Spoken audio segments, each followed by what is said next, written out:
Բարի երեկո, հարգելի հետևորդներ, եթերում ABC լուրերի գլխավոր թողարկումն է, ես Սվետլանա Պետրոսյանն եմ, նախ կարևորը համառոտ։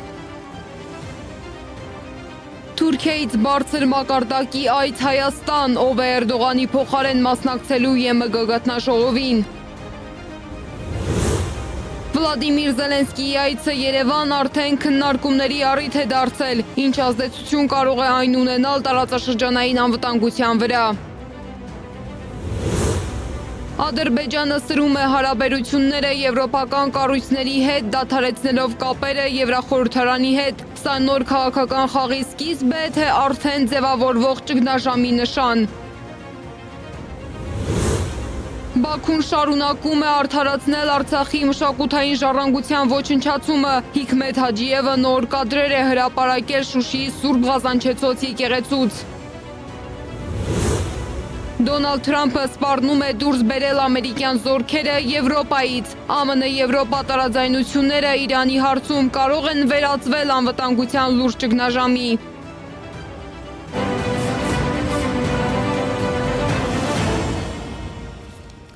Այսօր Երևանը դառնում է մեծ քաղաքական հանդիպումների հարթակ։ Մայրաքաղաք են ժամանում եվրոպական տասնյակ երկրների առաջնորդներ մասնակցելու Եվրոպական քաղաքական համայնքի 8-րդ գագաթնաժողովին։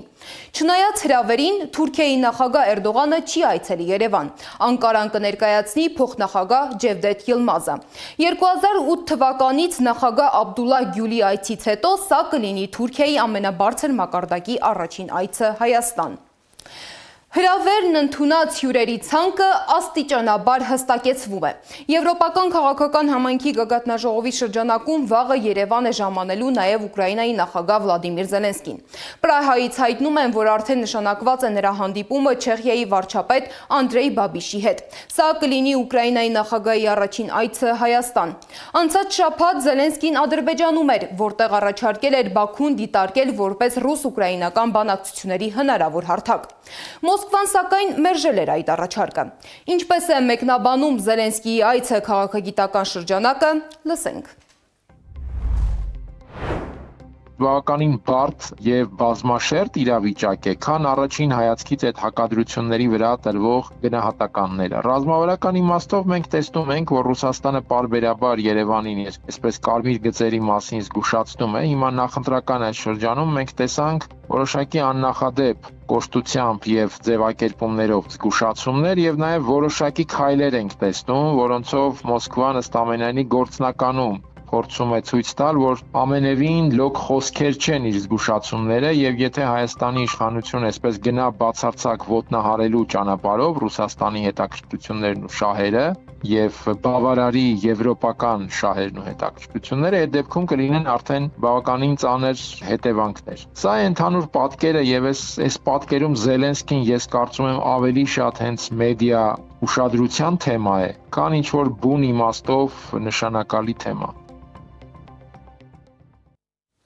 Մասնագետները նաև նշում են, որ նման այցը բազմակողմ ձևաչափում կարող է ազդեցություն ունենալ միաժամանակ քաղաքական, անվտանգային եւ տնտեսական գործընթացների վրա։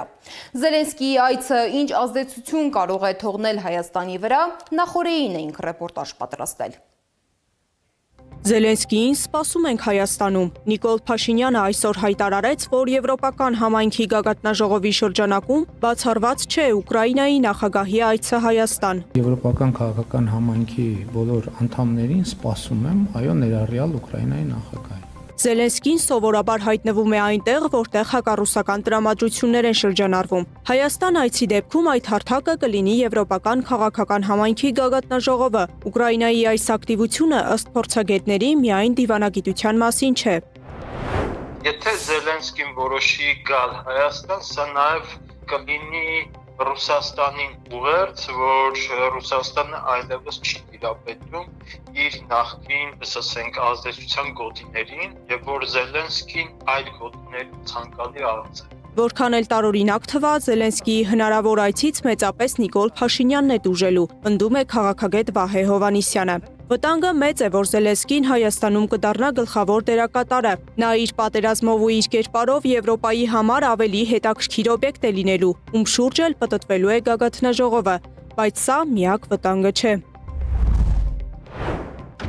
Զելենսկին Երևանում նշանակում է մի քանի օր Հայաստանը դարձնել հակառուսականության էպիկենտրոն։ Զելենսկին Երևանում նշանակում է իր հայտարարություններով անթակույց գրգռվածություն առաջացնել մեզ հարևան առնվազն 3 պետությունների մոտ՝ Իրան, Վրաստան, նույնիսկ Թուրքիա։ Այստեղ հատկապես ուշագրավ է Վրաստանի գործոնը։ Թբիլիսին չի ողջունում Զելենսկիի քաղաքականությունը, նաև փորձում է բալանս պահպանել տարածաշրջանային ազդեցության կենտրոնների Ռուսաստանի ու Եվրոպայի միջև։ Զելենսկիի այցը Հայաստան կարող է նվազեցնել այդ բալանսի հնարավորությունները։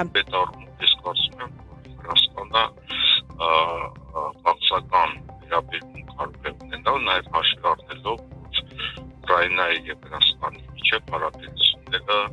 գնալով ավելի են սարքում։ Եվ այդ առումով Վրաստանը բացական դիտարկի այդ այցը։ Պնդումը, թե Հայաստանը մայիսյան գագաթնաժողովի օրերին կդառնա հակառուսականության էպիկենտրոն, միանշանակ իր գինն է ունենալու, ինչպես արտաքին, այնպես էլ ներքին դաշտում, պնդում են զրուցակիցներս։ Որտեղ Զելենսկին տանում են, դա ապտակա Ռուսաստանի քաղաքական առումով։ Այդ ապտակ ուզում են Հայաստանում հասցնել, որ Հայաստանին Ադրբեջանի հետ ոգել ավելի խորացնել հարաբերությունները Ռուսաստանի հետ։ Ռիսկերն առաջին հերթին տնտեսական են լինելու, մանր ճնշումներ, Լարսի հետ կապված խնդիրներ, ապրանքների սահմանափակում, որոնց ականատես եղանք նաև այսօր։ Հերթական 1.1 միլիոն շիշ ջերմուկի վաճառքը կասեցվեց Ռուսաստանում, բայց եվրոպական համայնքին Հայաստանի կրած տնտեսական վնասը մեծ հաշվով չի հետաքրքրում, ասում է Դանիելյանը։ Վերլուծաբանների մի մասն էլ կարծում է Մոսկվան այս փուլում կտրուկ քայլերի չի գնա։ Ռուսաստանից առանձնակ այսպես ասենք, հակազդեցություն դժվար թե կարելի է սպասել, հատկապես որ Ռուսաստանի համար թե միջոցառման փաստը Հայաստանում, Հայաստանի իշխանությունների վարքագիծը բացարձակապես նորություն չեն եւ Ռուսաստանում կարծում եմ պատրաստվում են ոչ թե կարճաժամկետ ռեակտիվ արձագանքների, այլ երկարաժամկետ ռազմավարություն են փորձելու մշակել Հայաստանի հետ հարաբերությունների։ Այդուհանդերձ, նույնիսկ առանց կտրուկ արձագանքի այցը կարող է փոխել տարածաշրջանային հավասարակշռությունը։ Առաջանում է մի հարց. արդյոք Զելենսկիի այցի ֆոնին Հայաստանը չի դառնա քաղաքական փորձարկման գոտի մեծ խաղացողների հակասությունների կենտրոնում։ Սետա Գյուրեղյան, Աշոտ Բարբարյան, ABC Media։ Մինչ Հայաստանը պատրաստվում է հյուրընկալել եվրոպական գործընկերներին, Ադրբեջանը սրում է հարաբերությունները եվրոպական կառույցների հետ։ Ադրբեջանի խորհրդարանը հայտարարել է, որ դադարեցնում է հարաբերությունները Եվրախորհրդարանի հետ եւ այսուհետ չի մասնակցի ԵՄ-Ադրբեջան խորհրդարանական համագործակցության կոմիտեի աշխատանքներին։ Ամեն ինչ սկսվեց նախօրեին, երբ Եվրախորհրդարանը 476 կողմ, 47 դեմ եւ 48 ձեռնպահ ձայներով ընդունեց Հայաստանի ժողովրդավարությանը սատարող բանաձևը։ Ինչ իրական ազդեցություն ունի Եվրոպայի խորհրդի բանաձևը Հայաստանի համար եւ արդյոք այն փոխում է որևէ բան Ադրբեջան-ԵՄ հարաբերություններում, Անահիտ Սարգսյանի ռեպորտաժում։ Եվրախորհրդարանն ընդունեց բանաձև, որով սատարում է Հայաստանում ժողովրդավարության հաստատմանը եւ բարձրաձայնում ռազմագերիների ու պատանդների վերադարձի հարցը։ Ադրբեջանի արձագանքը սպասեցնել չտվեց, նախ հայտարարվեց, որ Միլի Մեջլիսը կդադարեցնի իր մասնակցությունը ԵՄ-Ադրբեջան խորհրդարանական համագործակցության կոմիտեին, ապա Ադրբեջանի ԱԳՆ կանչվեց ԵՄ դեսպան Մարիանա Կոյունչիջին եւ բողոքի նոտա ստացավ։ Սակայն ինչ ազդեցություն կարող է ունենալ այս բանաձևի ընդունումը։ Արման Աբովյանը շեշտում է, չարժե մեծ սպասելիքներ ունենալ։ Բանաձևեր են ընդունում, հետո։ Մենակ ընդունեցին բանաձևը, հետո մեխանիզմ կա այդ բանաձևը իրականացնել կամ իրագործել կամ ստիպել, նախկինում կար, հիմա ոչ։ Շատ պարզ պատճառով վերաձևավորվող աշխարհում աշխարհաքաղաքական բոլոր կանոնները, ժամանակին, որոնք գործում են, իրենք չկան, հիշենք նույն ԵՄ-ի կամ Եվրամիության խորհրդարանական վերաժողովի բանաձևերը կապված Արցախյան ցեղասպանության, կամ Արցախում տեղի ունեցած, այն սարսափելի վայրագությունների մասին, որը ըստ էության մնաց միայն թղթի վրա։ Քաղաքագետ Արա Պողոսյանը նույնպես հիշեցնում է, որ 2023 թվականին Եվրախորհրդարանը նման բանաձև էր ընդունել եւ Ադրբեջանը նույնպիսի կոշտ արձագանք էր տվել, ապա ժամանակավորապես դադարեցրել գործակցությունը Եվրախորհրդարանի հետ։ Պատմությունը կրկնվում է։ Այժմ Ադրբեջանը հավանաբար կարծելով, որ փոխել է իր քաշային կարգը եւ այժմ հանդես է գալիս որպես միջին տերություն կամ ռեգիոնալ տերություն եւ իր դիրքորոշումը, իր վարքագիծը կարող է լինել ճնշում Եվրոպական միության եւ Եվրոպական խորհրդարանի վրա, փոխելու նրանց դիրքորոշումը։ Պողոսյանի կարծիքով կանխատեսելի էր Ադրբեջանի նման ռեակտիվ արձագանքը։ Այն բնորոշ է ավտորիտար պետություններին, որոնք ունեն ներքին լեգիտիմության խնդիր եւ արտաքին լեգալության ֆոն պահելու նպատակով են հաճախ այսպիսի պահվածք ցուցաբերում, ակնկալելով ազդել արտաքին աշխարհի ընկալումների վրա։ Ինչ վերաբերում է բանաձևի ազդեցությանը, ապա քաղաքագետը համարում է, որ այն չունի իրավական ուժ, պարզապես քաղաքական աջակցություն է եւ ամեն դեպքում կարևոր ուղերձ։ Այն պատկերացմամբ, ինչ պատկերացմամբ Ադրբեջանում պատկերացնում են, նաև միջայլոց Հայաստանի իշխանությունները պատկերացնում են Արցախի հիմնախնդրի վերջնական լուծում, խնդիրը կարգավորված չէ, կոնֆլիկտածին իրավիճակը պահպանվում է եւ սա այդ փաստի արձանագրումն է կարծեք թե։ Բայց այս քայլերի տակ ընկած է ավելի խորքային հաշվարկ։ Ադրբեջանը կարծես իրեն արդեն տեսնում է որպես տարածաշրջանային քաշային կարգ փոխած խաղացող եւ փորձում է այդ կարգավիճակը վերածել քաղաքական լծակի, նաեւ Եվրոպական միության հետ հարաբերություններում։ Արման Աբովյանն էլ է հիշեցնում, որ նույն Եվրահանձնաժողովի նախագահ Ուրսուլա ֆոն դեր Լեյենը 2022-ից 24 թվականներին 2 անգամ հաստատել է այն թեզը, որ Ադրբեջանը հանդիսանում է Եվրամիության ռազմավարական գործընկերը։ Ինչ վերաբերում է կոնկրետ բիզնեսին, զենքին, գետնի վրա գործողություններին, Ադրբեջանը եւ Եմեն միասին ռազմավարական գործընկերներ են։ Ինչ վերաբերվում է մարդու իրավունքների, օրինակ, չգիտեմ, վայրագությունների դատապարտելու եւ այլն, Ադրբեջանը այստեղ իհարկե դեմ է։ Դա բնավ չի նշանակում, որ Ադրբեջանը իր հարաբերությունները ԵՄ-ի հետ խզում է, կտրում է։ Վերջին իրադարձությունները ցույց են տալիս, որ ԵՄ-ադրբեջանական հարաբերությունները աստիճանաբար խորանում են։ Հաշվի առնելով Ադրբեջանի գազի մատակարարման վերաբերյալ գործակցությունների քանակը ԵՄ անդամ պետությունների հետ։ Եվրամիության խորհրդարանը, դե լավ սենց ասենք, վեաժողովը, հա, ընդունում է ոչ թե հայամետ, ոչ թե հակաադրբեջանական, այլ ընդունում է արդարացի որոշակի մի փաստաթուղթ, բանաձև, Ադրբեջանը դա չի ընդունում։ Այստեղ Միլի Մեջլիսը հավաքում է եւ ասում է՝ դե մենք չենք բանանի էլ հետները չենք աշխատի։ Երկրորդ փուլն է գալի, այսինքն զուգահեռ փուլը ավելի է խորանում գործնականում գետնի վրա Ադրբեջան եւ Եվրամիություն քաղաքականությունը։ Ինչ վերաբերում է ռազմագերիների վերադարձին, ապա Ադրբեջանը կարող է այդ քայլին գնալ միայն Հայաստանի Հանրապետության ներկայիս իշխանության վերարտադրությունն ապահովելու համար։ Ընդգծենք, ռազմագերիների վերադարձը ունի միայն եւ միայն նախընտրական տրամաբանություն, այսինքն վերադարձը կապ ունի միայն եւ միայն իշխող ռեժիմի ռեյտինգի բարձրացմանը։ Աբովյանի դիտարկմամբ պետք է ոչ ուրախանալ եւ ոչ էլ տխրել Եվրամիության հայտարարություններից։ Պարզապես իրավիճակը ռեալ դիտարկել, հաշվի առնելով, որ Եվրամիության գետնի վրա որոշող գործընթացներն ադրբեջանամետ են, իսկ արտաքուստ միգուցե եւ Հայաստանի սատարող։ Անահիտ Սարգսյան, Մհեր Դավթյան, Աշոտ Բարբարյան, ABC Media։ Եվրոպական խորհրդարանի ընդունած բանաձևին արձագանքել է նաև Արցախ միությունը։ Կազմակերպությունը ողջունել է փաստաթղթում Արցախի ժողովրդի իրավունքներին վերաբերող դրույթների ընդգրկումը։ Նրանց գնահատմամբ սա ևս մեկ ազդակ է, որ Արցախի հարցը շարունակում է մնալ միջազգային ուշադրության կենտրոնում։ Եվրոպական խորհրդարանի բանաձևերը հստակ ուղենիշներ են Եվրոպական միության եւ նրա անդամ երկրների գործադիր իշխանությունների համար, որոնք բացարձակապես անտեսում են Արցախի ժողովրդի իրավունքները իրենց աշխարհաքաղաքական շահերի նեղընկալումներից ելնելով։ Այս բանաձևը կարևոր ազդակ է մեր ժողովրդի համար, որ մենք ամբողջապես մոռացված չենք միջազգային հանրության կողմից եւ ունենք արժեքահեն բարեկամներ, որոնք շարունակում են աջակցությունը մեր հավաքական ու անհատական իրավունքներին։ Հույս ունենք, որ մայիսի 4-ից 5-ը Երևանում տեղի ունենալիք Եվրոպական քաղաքական համայնքի 8-րդ գագաթնաժողովի եւ ԵՄ Հայաստան առաջին գագաթնաժողովի ժամանակ Եվրոպական միության եւ անդամ պետությունների ղեկավարները հաշվի կառնեն ԵԽ վերջին բանաձևը եւ դրանից բխող գործողություններ ու հայտարարություններ կկատարեն։ Մենք շեշտադրում ենք, որ տարածաշրջանում կայուն խաղաղությունն ու ժողովրդավարական զարգացումն անհնար են, քանի դեռ չեն վերականգնվել ու պաշտպանվել Արցախի ժողովրդի իրավունքները եւ արմատախիլ չի արվել հայատյացության պետական քաղաքականությունն Ադրբեջանում։ Վերջին շրջանում ակտիվացել են մտահոգությունները Արցախի մշակութային ժառանգության պահպանման շուրջ։ Ահազանգեր կան, որ ադրբեջանական կողմը շարունակում է հուշարձանների և եկեղեցիների ոչնչացման գործընթացը։ Այս ֆոնին Ադրբեջանի նախագահի խորհրդական Հիկմետ Հաջիևը հայտարարել է, որ Արցախում հայկական եկեղեցիների քանդումը բխում է երկրի օրենսդրությունից, չբացառելով նման դեպքերի շարունակությունը։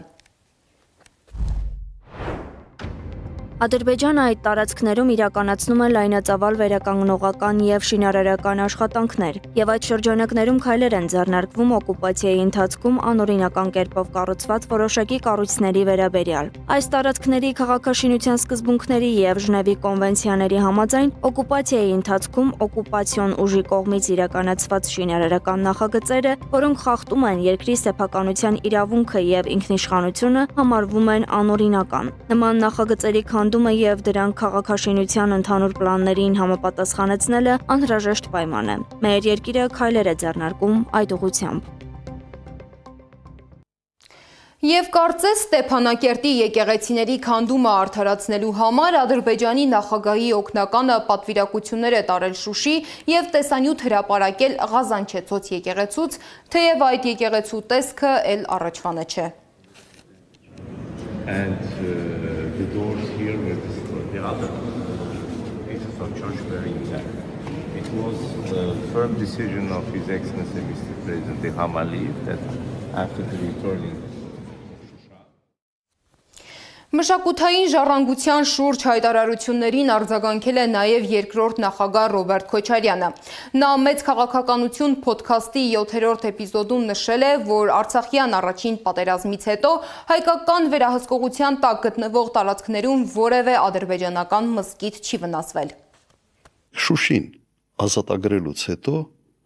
անմիջապես առաջի հատկապես ամիսը մզկիթում post էինք դրել, որ հանկարծ մեկը ինչ-որ կարող է ինչ-որ բարեկամա կորցրել, կարող է ինչ-որ հարազատ կորցրել ռազմական գործողությունների ժամանակ, որ հանկարծ ինչ-որ բան չանի։ Ու ընդհանրապես պարզվեց, որ կարիք չկար, որովհետև նման նպատակ ոչ ոք չուներ։ Երբեք որևէ մշակութային արժեք այն ժամանակ Ղարաբաղում չի վնասվել ընդհանրապես։ Ու մեկ սա ակնհայտ է եւ այդ մեղքը վերցնել մեր վրա, դե մենք էլ ենք արել, հիմա դրա համար էլ իրենք են անում, մենք էլ լռենք, միգուցե իրենք էլ լռեն, ուղղակի անընդունելի կեցվածք։ Եվ ամենից սարսափելին այն հայտարարությունն է, որ իրենց տարածքն է ինչ ուզում անում են։ Հիմա եթե դու գնում ես Եվրոմիություն, ինչ որ հայտարարել ես համամարտկային արժեքների մասին, ուղղակի ՄԱԿ-ի ընդունված փաստաթղթերի, եթե ծանոթ լինես, եթե դու տգետ չես եւ տհաճ չես, ծանոթ լինես, դու կհասկանաս, որ սա վանդալիզմ է համարվում եւ հանցագործ համարվում։ Իսկ այսօր Նիկոլ Փաշինյանը Տավուշի մարզի Կիրանց գյուղում էր։ Նա մասնակցել է Սուրբ Երրորդություն եկեղեցու օծման արարողությանը կրթության, գիտության, մշակույթի եւ սպորտի նախարար Ժաննա Անդրեասյանի, տարածքային կառավարման եւ ենթակառուցվածքների նախարար Դավիթ Խուդատյանի, նախկինում ընդդիմադիր այժմ անկախ падգամավոր Գեգամ Նազարյանի ուղեկցությամբ։ Կիրանցի Սուրբ Երրորդություն եկեղեցին կառուցվել է 19-րդ դարում։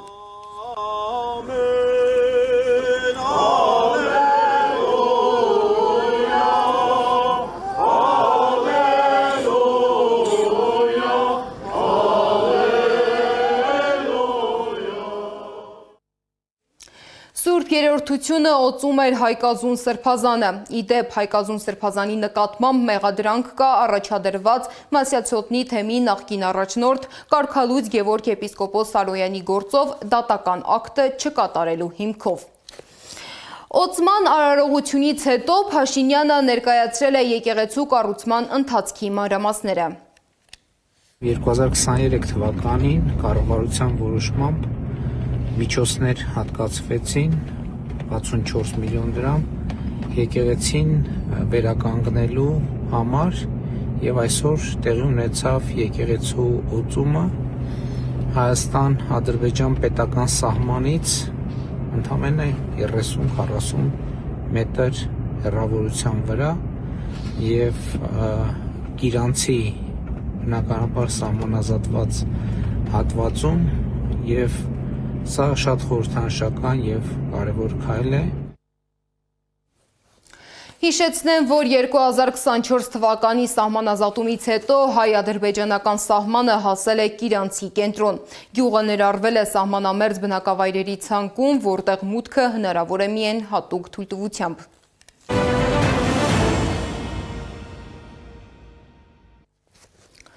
Իսրայելի պաշտպանության բանակը Ցախալը հայտարարել է, որ վերջին օրերին գործողություններ է իրականացրել Լիբանանի հարավում, թիրախավորելով Հեզբոլլա շարժման դիրքերը։ Բանակի տվյալներով ոչնչացվել է ավելի քան 50 օբյեկտ, այդ թվում հրամանատարական կենտրոններ և ռազմական ենթակառուցվածքներ։ Այս զարգացումների ֆոնին Իրանը դարձյալ հայտարարել է, որ պատրաստ է շարունակել բանակցությունները հատկապես կենտրոնանալով տարածաշրջանային հակամարտությունների դադարեցման վրա։ Սակայն Իրանի արտաքին գործերի նախարարության խոսնակ Էսմայիլ Բաղայիի խոսքով հիմնական խոչընդոտը Վաշինգտոնի մոտեցումն է։ ԱՄՆ ներկայացնում է խիստ պահանջներ, բայց չի ձեռնարկում համարժեք քայլեր, հատկապես պատժամիջոցների վերացման հարցում։ Ի տարբերություն Թեհրանի, Վաշինգտոնը կիրառում է ճնշման քաղաքականություն։ ԱՄՆ նախագահ Դոնալդ Թրամփը հայտարարել է, որ կարող է քննարկել Իտալիայից և Իսպանիայից ամերիկյան զորքերի դուրսբերումը։ Նրա դժգոհությունը կապված է այն հանգամանքի հետ, որ այս երկրները ըստ նրա չեն աջակցել ԱՄՆ-ին Իրանի դեմ գործողություններում։ ԱՄՆ-Եվրոպա տարաձայնությունները Իրանի հարցում կարող են արդյոք վերածվել անվտանգության լուրջ ճգնաժամի և փոխել ուժերի դասավորվածությունը, մանրամասները ռեպորտաժում։ Վաշինգտոնը դժգոհ է եւ այդ դժգոհությունը կարող է վերածվել կոնկրետ քայլերի։ Միացյալ Նահանգների նախագահ Դոնալդ Թրամփը սպառնում է վերաձևել եվրոպական անվտանգության քարտեզը։ Չի բացառում ամերիկյան զորքերի դուրսբերումը Իտալիայից եւ Իսպանիայից, դժգոհելով դաշնակիցների պահվածքից Իրանի շուրջ զարգացումների ժամանակ։ Ըստ լրատվամիջոցների Մադրիդն ու Հռոմը հրաժարվել են իրենց ռազմաբազաները տրամադրել ամերիկյան ռազմական ավիացիային։ Վաղ է ասելու, թե ինչ կանեն իրենք, որովհետև պետք է միად նաև հասկանալ, թե ընդհանուր Եմենի անվտանգային սպառնալիքները ինչը կարող են լինել։ Ես չեմ կարծում, որ Եմեն անվտանգային ուղղակի սպառնալիք կարող է ունենալ որևէ պետությունից ռազմական ներխուժման տեսքով։ Թրամփը հրապարակային կերպով կոշտ քննադատել է դաշնակիցներին, հայտարարելով, որ Իտալիան ընդհանրապես չէր օգնում, իսկ Իսպանիան իրեն սարսափելի էր պահում։ Նա քննադատել է նաև Գերմանիային։ Ես կարող եմ դուրս բերել մեր զորքերը, եւ ինչու ոչ։ Իտալիան մեզ ընդհանրապես չի օգնել, իսկ Իսպանիան իրեն սարսափելի է պահել։ Ես դժգոհ եմ Իտալիայից եւ Իսպանիայից։ Նրանք համարում են, որ Իրանը կարող է միջուկային զենք ունենալ։ Մենք օգնեցինք Եվրոպային Ուկրաինայի հարցում, բայց երբ մեզ պետք էին, նրանք չկային։ Մենք դա պետք է հիշենք։ Այս ֆոնին Միացյալ Նահանգների նախագահը հայտարարել է, որ դիտարկում է ոչ միայն Իտալիայից եւ Իսպանիայից, այլև Գերմանիայից ամերիկյան զորքերի դուրսբերման տարբերակը։ Ավելի վաղ Reuters գործակալությունը հղում անելով Պենտագոնին հաղորդել էր, որ Վաշինգտոնը կարող է մինչև 1 տարվա ընթացքում Գերմանիայից դուրս բերել մոտ 5000 զինվոր։ Վերլուծաբան Հակոբ Բադալյանն ընդգծում է, Եվրոպան պետք է մտածի իր սեփական անվտանգության ճարտարապետության մասին։ Եվրոպան, եթե ցանկանում է լինել սուբյեկտ, որը ազդեցիկ մասնակցություն ունի համաշխարհային կառավարմանը եւ գործընթացներին, ապա այդ սուբյեկտը պետք է ունենա անվտանգության սեփական համակարգ։ Այլապես, եթե Միացյալ Նահանգներն է լինելու այդ համակարգի գլխավոր հովանոցը, ապա բնական է, որ Միացյալ Նահանգները պետք է թելադրի նաև Եվրոպայի վարքագիծը։ Հիմա եթե եվրոպացիները չեն ուզում, որպեսզի նահանգները թելադրեն, պետք է ունենան անվտանգության սեփական համակարգը։ Քաղաքական վերլուծաբանների գնահատմամբ այս քայլերը կարող են դիտարկվել որպես ազդակ ՆԱՏՕ-ի եվրոպական անդամներին, առավել հստակ դիրքորոշում ցուցաբերելու Իրանի շուրջ զարգացումների հարցում։ Հիմա երբ որ ակնհայտ ձեռնոց է նետված միաբևեռությանը, այս պարագայում որոշ դաշնակիցներ բազմաբևեռության պարագայում այլևս փորձում են դիրքավորվել ինքնուրույն։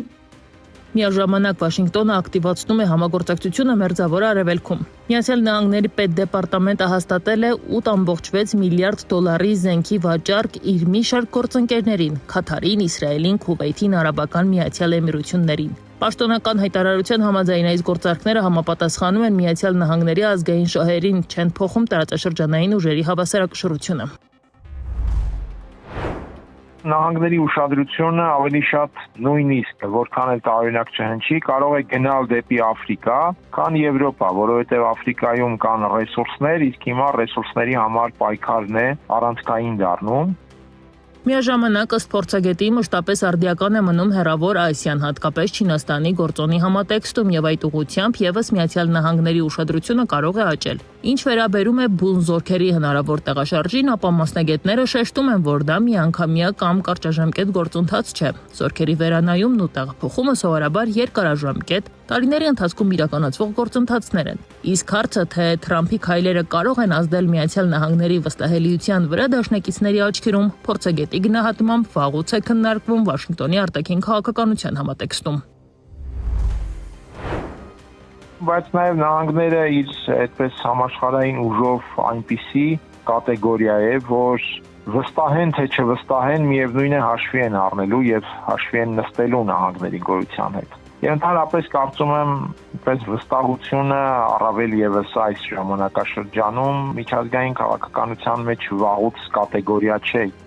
Ստացվում է, որ Իրանի շուրջ տարաձայնությունները վերածվում են ավելի լայն ճգնաժամի Վաշինգտոնի եւ նրա եվրոպական դաշնակիցների միջև, տեղափոխվելով ոչ միայն քաղաքական, այլ նաեւ ռազմական հարթություն։ Եվ եթե այդ գործընթացը շարունակվի, այն կարող է վերաձևել անվտանգության ճարտարապետությունը թե Եվրոպայում, թե Մերձավոր Արևելքում։ Այս ժամի համար նախատեսել էինք այսքանը, շարունակեք հետևել մեզ սոցիալական բոլոր ցանցերում կամ այցելեք մեր պաշտոնական կայք www.abcmedia.am։ Շնորհակալություն, որ մեզ հետ էիք։ ABC լուրերի հաջորդ թողարկումը ժամը 21-ին է, կհանդիպենք։